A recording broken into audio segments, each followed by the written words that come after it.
Eh, di sini saya akan menyampaikan tentang budaya positif, tapi sebelumnya saya ucapkan terima kasih atas kehadiran teman-teman semua ya.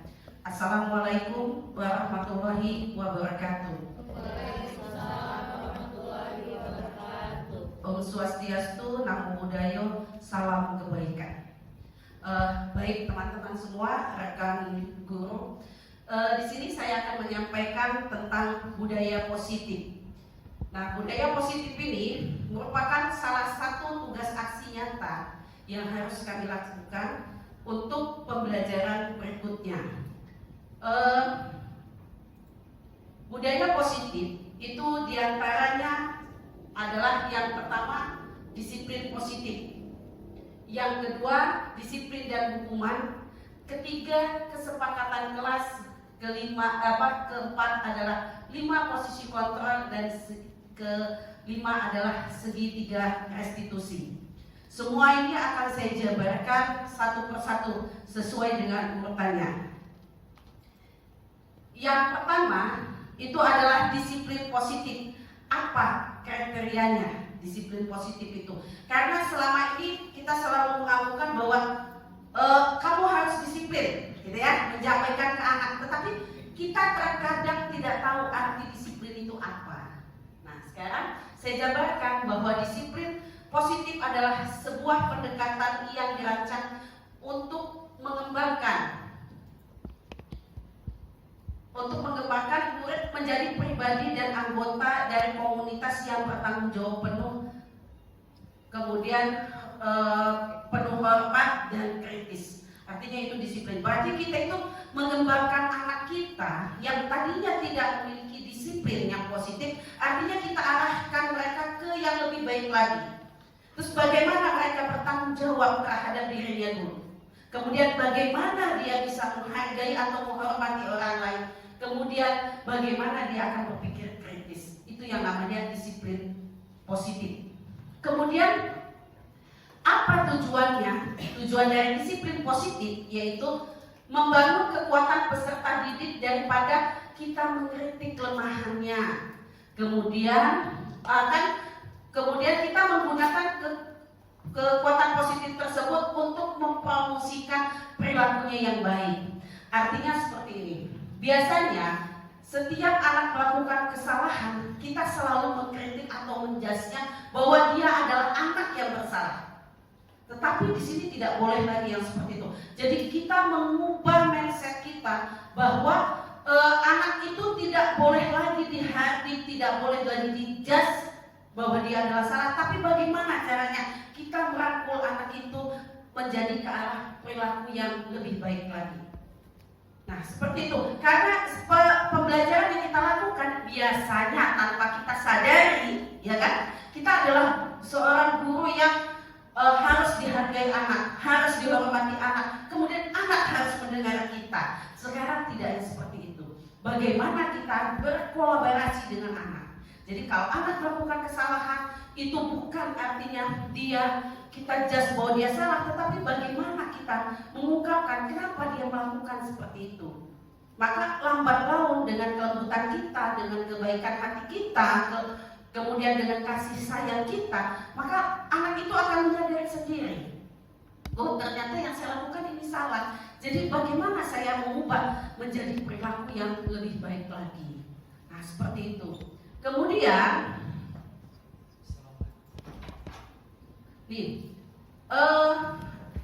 kriteria utama disiplin positif.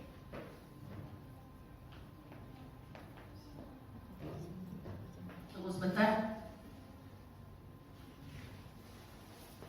Ya, ini kriteria yang pertama yaitu bersikap baik dan tegas di saat yang bersamaan. Bagaimana menunjukkan sikap hormat dan memberi semangat. Bukan artinya anak itu kita giring bagaimana dia bisa menghargai. Jangan menghargai kita dulu, tetapi bagaimana dia menghargai dirinya dulu. Kemudian bagaimana dia memotivasi dirinya sendiri. Nah, dengan begitu artinya dengan secara bersamaan dia menghargai dan dia memotivasi untuk dirinya semangat. Itu yang dikatakan disiplin utama ya. Kemudian yang kedua, kita sebagai guru membantu murid untuk menghargai, merasa dihargai dan memiliki keterikatan antara dirinya dengan guru, kemudian dirinya dengan temannya, ya. Kemudian sehingga dia merasa bahwa dia merupakan bagian dari dalam kelas itu. Nah, kita sebagai seorang guru, kalau kita tidak bisa memiliki keterikatan kita dengan anak, saya rasa kita sulit. Karena apa? Karena anak tersebut akan jauh dari kita, tidak mendekat ke kita. Kita memberikan materi pun karena anak itu merasa tidak ada terikatan dengan kita, maka dia akan biasa saja dan tidak akan merespon apa yang kita sampaikan. Begitu juga apabila anak tersebut tidak terikat dengan teman-temannya, maka anak tersebut merasa menyendiri. Karena apa? Karena tidak ada temannya satupun yang mau mendekati dia. Makanya kita sebagai guru berusaha bagaimana kita menghargai anak, bagaimana kita mengikat keterikatan kita dengan anak. Baik. Kemudian saya akan menjelaskan lagi apa sih disiplin positif itu. Disiplin positif itu ada beberapa. Yang pertama, solusi jangka panjang yang mengembangkan disiplin dan diri peserta didik. Kedua, komunikasi yang jelas dan konsisten. Yang ketiga, penguatan harapan, aturan, dan batasan Anda secara konsisten didasarkan pada mengenal peserta didik dan bersikap adil. Kemudian, membangun hubungan yang saling menghormati dengan peserta didik. Mengajar peserta didik keterampilan seumur hidup dan menumbuhkan kecintaan mereka belajar. Dan yang terakhir adalah mengajar sopan santun tanpa kekerasan, empati, harga diri dan rasa hormat untuk orang lain dan hak-hak mereka. Jadi untuk beberapa penjelasan tentang disiplin positif itu harus kita jalani. Ya, kita harus memberikan solusi panjang. Artinya gini, yang seperti saya contohkan tadi, anak tidak membuat tugas kemudian kita hukuman itu anak jangka pendek, tetapi akibatnya adalah jangka panjang.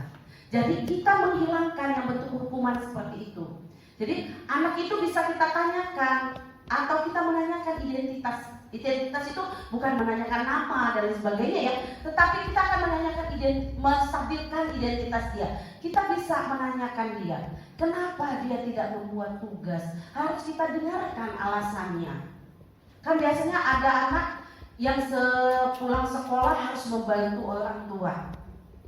Kemudian atau dia mengurus adiknya, atau masih banyak pekerjaan yang harus dia selesaikan. Sementara pada waktu dia akan menyelesaikan tugas, itu dia sudah letih dan dia butuh istirahat. Nah, pada saat istirahat dia ketiduran, lupa dengan tugasnya. Ya, daripada dia tidak sekolah, kan gitu kan? Daripada dia tidak sekolah akan rugi untuk dirinya, maka dia sekolah, memberanikan diri. Itu udah termasuk hebat yang seperti itu.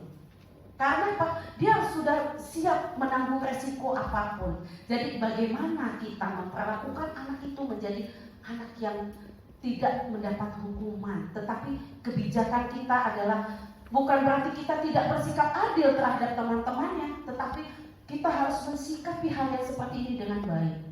Kita tanyakan setelah itu apa? Nanti dia akan menjawab, ya Bu, akan saya selesaikan. Pasti kan begitu kan? Ya Bu, saya akan menyelesaikannya setelah pulang sekolah. Nanti saya, kalau perlu kita tunggu, jangan kita tinggalkan. Kalau kita tunggu, artinya anak itu termotivasi untuk belajar. Ini yang dikatakan bahwa peserta didik keterampilan yang seumur hidup untuk menimpahkan kecintaan mereka belajar. Itu sulit loh menumbuhkan. Bagaimana mereka mau belajar, memotivasi mereka aja kita sulit. Tetapi kalau ada anak, ya Bu, saya akan menyelesaikan tugas saya sepulang sekolah. Saya di sekolahan Bu mengerjakan. Kita tunggu. Bukan berarti kita cari muka dengan teman-teman yang lain, tapi itulah bagaimana kita menghargai anak itu. Karena di situ juga ada ya, bagaimana kita menghargai anak. Loh, ada di situ. Bagaimana supaya apa? Anak itu merasa bahwa guru saya aja mau bantu saya, guru saya aja mau menunggui saya. Kenapa saya tidak mau belajar? Kenapa saya tidak mau menyelesaikan tagihan-tagihan? Nah, dengan seperti itu, saya yakin dan percaya kedekatan kita dengan siswa akan semakin baik. Jangan kita perhitung waktu, di sini nggak ada perhitungan waktu. Anak bisa menghargai kita aja, kita sudah bersyukur ya. Anak mau menghargai kita itu udah sangat luar biasa, anak menghargai kita. Apalagi sampai kita menghargai anak itu. Anak itu minimal sudah punya usaha untuk memperbaiki kesalahannya. Jadi jangan lagi kita pakai marah, nggak ada gunanya kita marah. Yang jelas kepala kita sakit dan nggak ada solusi kan. Nah itu, nanti anak malah dendam ke kita. Sekarang jangan lagi kita marah. Bagaimana menciptakan pembelajaran itu anak merasa nyaman dan aman pada saat belajar dengan kita. Itu ya. Kemudian, nah sekarang tadi sudah saya selesaikan disiplin positif. Sekarang kita akan membedakan antara disiplin dan hukuman. Kadang-kadang kita juga masih bingung ya, apa saya ini mendisiplinkan ya, atau saya ini menghukum ya, gitu kan? Nah lihat ini, kita seringkali memandang bahwa hukuman adalah bentuk yang sama dengan proses pendisiplinan. Kemudian, dan memberikan hukuman sebagai salah satu langkah dalam proses disiplin murid. Padahal disiplin dan hukuman memiliki arti yang berbeda dan memberikan efek yang sangat berbeda dalam pembentukan diri murid. Kadang-kadang kita bangga ya, bisa menghukum anak itu udah luar biasa. Anak bisa segan sama kita, bisa takut sama kita. Terus yang saya lakukan adalah mendisiplinkan.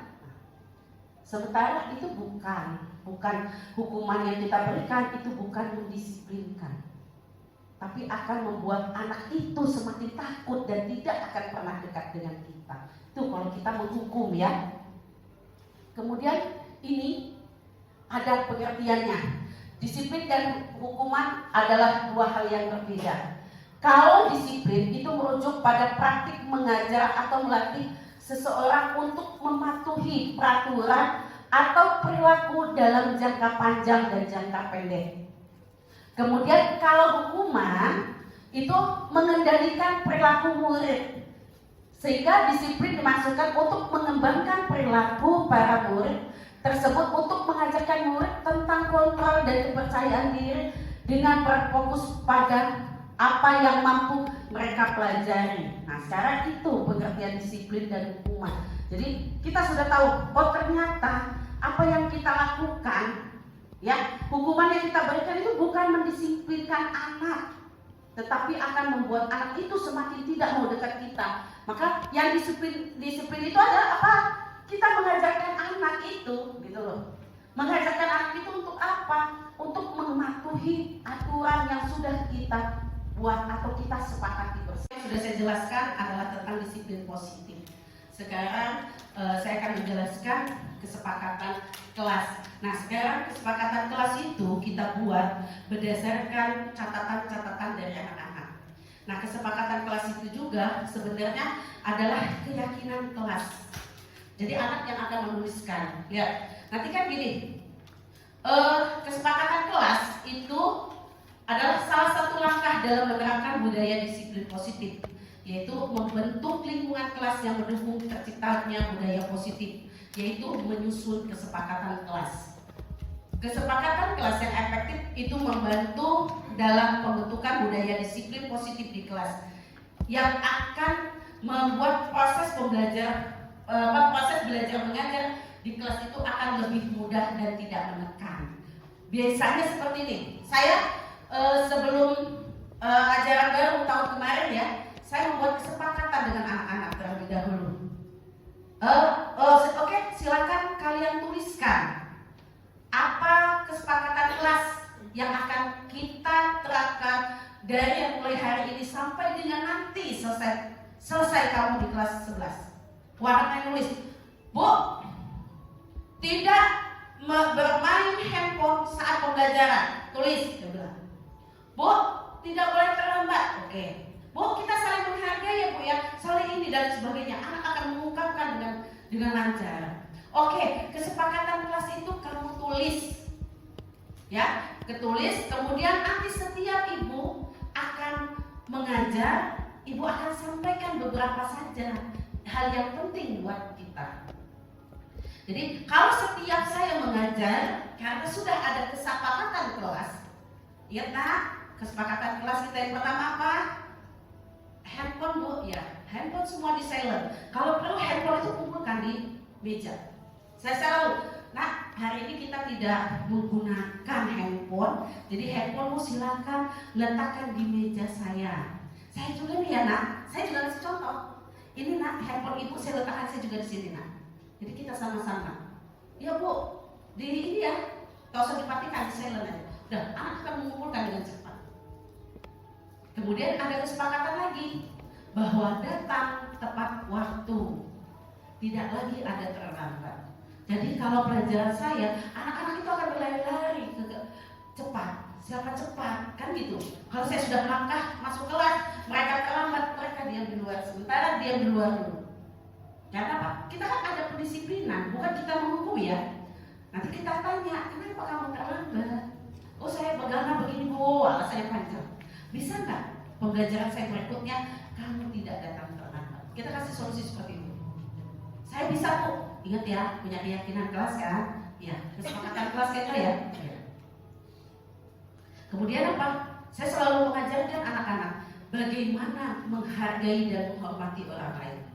Jadi anak itu akan dengan, oh iya ya, saya nggak boleh merasa ego ya. Saya harus lebih ini loh Bu, gini-gini, menonjolkan, tidak boleh. Jadi kita saling menghargai dan menghormati orang lain. Menghargai diri kita, baru kita bisa menghargai orang lain. Kesepakatan berikutnya apa? Pada saat belajar kelompok, ya kita menekankan atau melakukan sifat gotong royong. Tidak boleh oleh satu atau dua orang, tetapi semua mengerjakannya. Itu. Jadi kesepakatan kelas itu bisa kita buat dengan anak. Apalagi sekarang ini peserta didik kita luar biasa pintarnya. Ya, jangan sampai kita sebagai guru itu kalah dengan anak. Karena apa? Jangan sampai bukan berarti kita takut dikalahkan anak, pun jangan. Artinya kita juga memposisikan bahwa kita ya harus bisa mengemong mereka, menghargai mereka. Jangan sampai mereka, itu nggak bisa apa-apa. Jangan sampai seperti itu. Bagaimana kita bisa mengatur diri kita menjadi diri yang lebih baik lagi. Kemudian dari kesepakatan kelas kita lanjut kembali. Nah, ini yang penting sekali dalam pembelajaran kita, proses pembelajaran kita. Ada 5 posisi kontrol guru. Yang pertama, apakah kita seorang yang pemarah?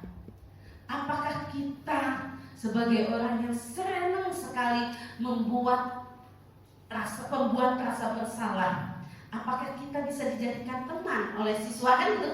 Tuh. Kemudian apakah kita sebagai pemantau atau pengawas, dan apakah kita bisa menjadi seorang manajer? Jadi itu ada 5 posisi.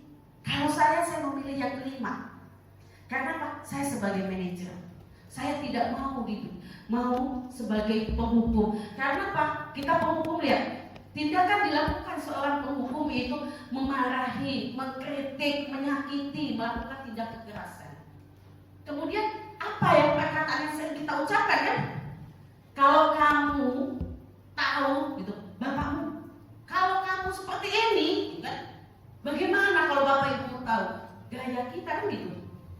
Jadi kan anak pasti takut kan dengan kita. Kemudian yang akibatnya apa? Murid itu tidak peduli dengan gurunya lagi, atau tugas sekolah yang diberikan masa bodoh amat kata. Ya kan? Karena saya sudah biasa dihukum kan gitu.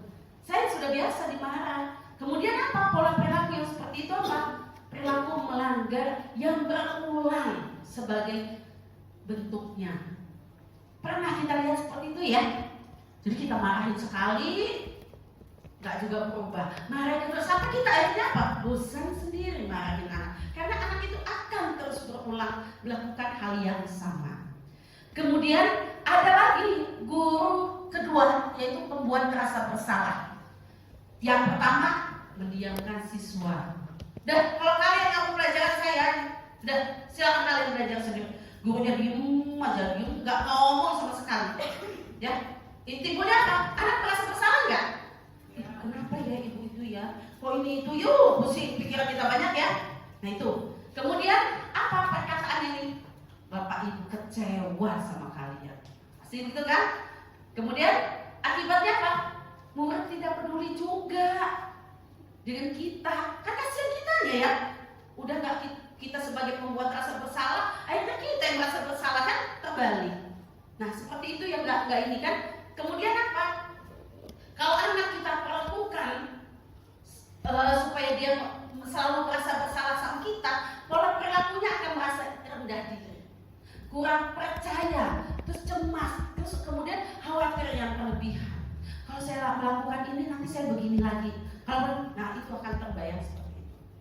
Kemudian dan yang untuk guru 1 dan 2 itu tidak boleh lagi dipakai karena itu bukan merupakan solusi yang terbaik. Kemudian yang guru ketiga ini teman. Tindakannya membuat pemaklum. Jadi dia maklumin semua yang dikerjakan anak ya. Kemudian perkataannya lakukanlah demi bapak atau ibu kan gitu.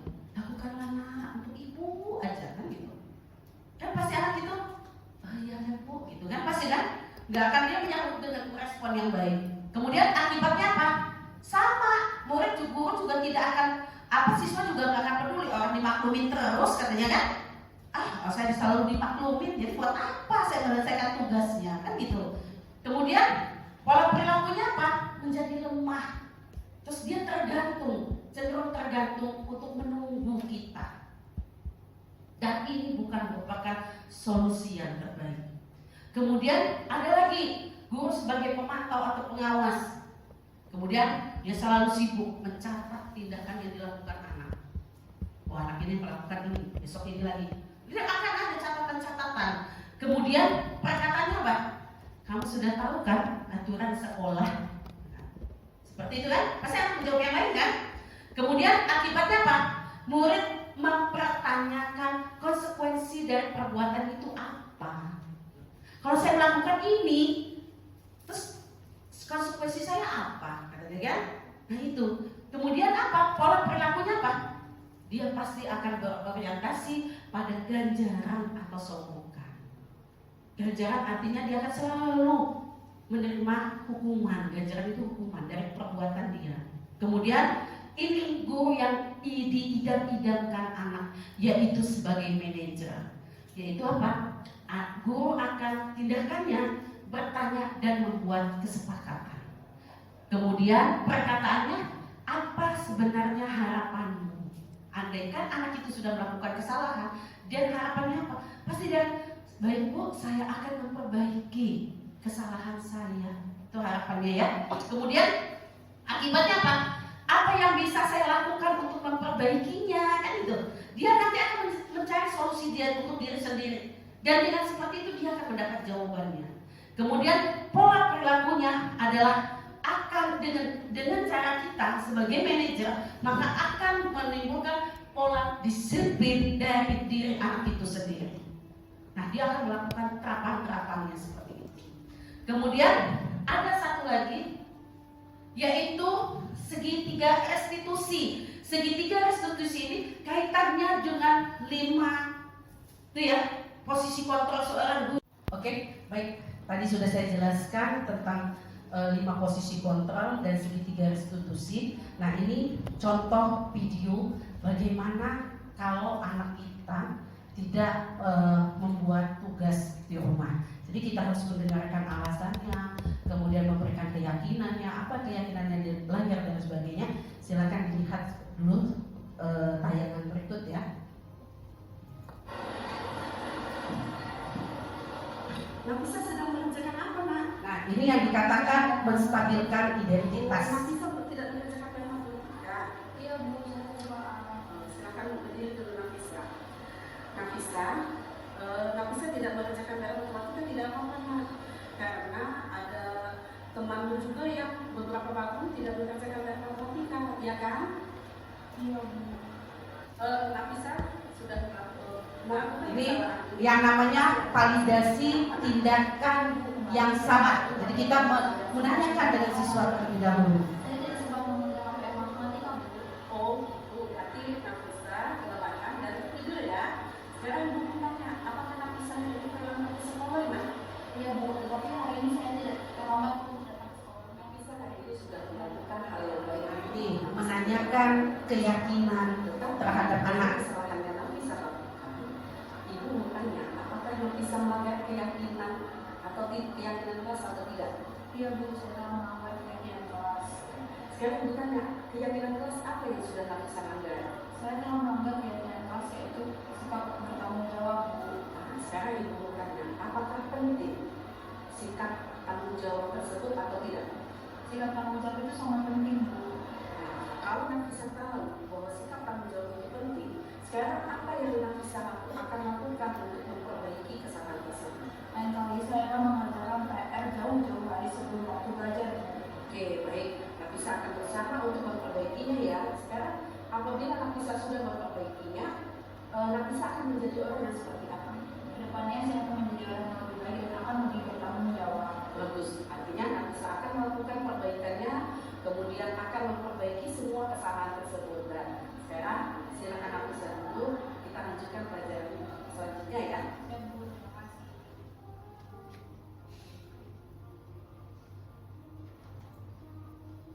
Nah, itu teman-teman. Jadi artinya dalam menyelesaikan masalah siswa tidak usah lagi melakukannya dengan memberikan hukuman.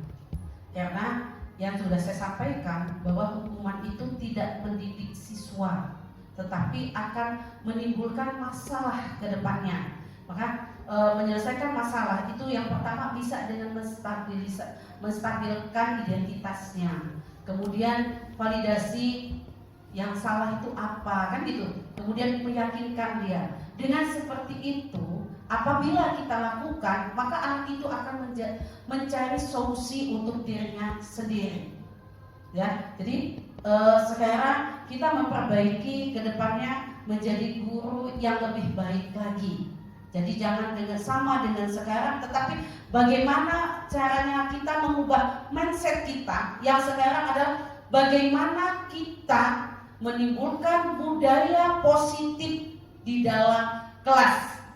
Jadi apa yang sudah saya jelaskan mudah-mudahan bisa kita terapkan. Perlahan-lahan saya yakin dan percaya itu bisa akan terlaksana dengan baik. Baik, itu yang bisa saya sampaikan. Mudah-mudahan akan bisa kita terapkan di dalam kelas. Kemudian saya ucapkan terima kasih semboyan kami ya, guru bergerak maka Indonesia akan maju. Sebelum saya mengakhiri materi hari ini, adakah di antara kalian yang ingin bertanya? Silakan kalau ada yang ingin bertanya. Satu penanya.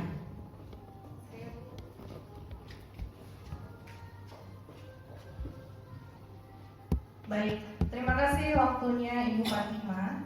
Saya ingin bertanya, tadi Ibu sudah menyampaikan tentang budaya positif ya Bu ya. Saya rasa untuk membangun budaya positif di sekolah ini ada beberapa tahap yang harus kita lakukan. Karena membangun budaya positif tentu harus diikuti dengan lingkungan yang positif pula. Apakah Ibu punya tips-tips bagaimana cara kita dalam membangun budaya positif di sekolah? Terima kasih Bu. Oke, baik Bu Berti, pertanyaan yang sangat bagus. Ya, sekarang gini, kalau memang mau kita gerakan, memang saya rasa sulit. Tetapi sebelum memulai semua itu, maka kita terlebih dahulu menjadi contoh. Ya, jadi menjadi contoh tauladan bagi anak-anak. kita disiplin, kita mendisiplinkan diri kita. Nanti dengan perlahan anak itu akan mengikuti kita. Apa yang kita kerjakan akan diikuti dengan mereka. Contohnya, kita tidak datang terlambat pada saat jam pelajaran pertama atau pada saat kita ada jam. Itu yang kedua. Kemudian kita yang kedua konsisten dengan anak. Kalau kita menerapkan ke anak bahwa tidak boleh bermain handphone di kelas, maka kita juga jangan main handphone. Kita konsisten, ada perjanjian seperti itu. Jadi apa yang kita lakukan itu akan menjadi contoh atau cerminan buat anak kita sendiri. Kalau kita tidak bisa memberikan contoh yang terbaik, maka saya rasa budaya positif ini tidak akan bisa kita jalankan. Tapi bagaimana caranya kita membudayakan yang positif. Anak salah jangan kita marahin, ya. Kita kasih hal yang terbaik. Kita buatlah diri kita sebagai manajer. Artinya menyelesaikan masalah itu tidak dengan marah, tidak membuat perasaan itu bersalah, tidak sebagai temannya atau tidak sebagai pemantau, tapi sebagai manajer. Lambat laun, disiplin positif. Kalau kita semua tidak bisa kita sendiri, tetapi semua komponen yang ada di sekolah itu juga harus membudayakan positif. Semua bisa berjalan, pasti sukses itu akan ada. Ya, akan terlihat budaya positif yang sudah kita terapkan di sekolah. Kita tidak bisa berdiri sendiri, tetapi kita harus di belakang banyak yang mengikuti kita. Dengan seperti itu sejalan apa yang dicita-citakan oleh Ki Hajar Dewantara, pembelajaran yang berbasis ke siswa semua. Ya, jadi jangan kita kenapa ya Ki Hajar itu selalu aja siswa semua. Sementara kita harus tahu bahwa sebenarnya tanpa kita sadari kita juga sudah menjalankan, tapi kita tidak tahu seperti apa memperlakukan mereka. Saya yakin mudah-mudahan dengan materi yang saya sampaikan ini bisa membuka mindset kita menjadi lebih baik lagi. Dan camkan dalam diri kita, kalau kita tidak mulai sekarang, kapan lagi kita akan mengubahnya? Ya, jadi mulailah kita bergerak sekarang sebelum segala sesuatunya menjadi terlambat. Demikian ya Bu Berti, itu yang bisa saya sampaikan. Oke, baik teman-teman, hanya ini yang bisa saya sampaikan. Mudah-mudahan apa yang setelah saya sampaikan bisa diambil salah satunya ya, bagaimana kita bersikap positif atau membudayakan budaya positif di dalam kelas selama proses pembelajaran yang kita lakukan. Baik, saya akhiri. Wassalamualaikum warahmatullahi wabarakatuh.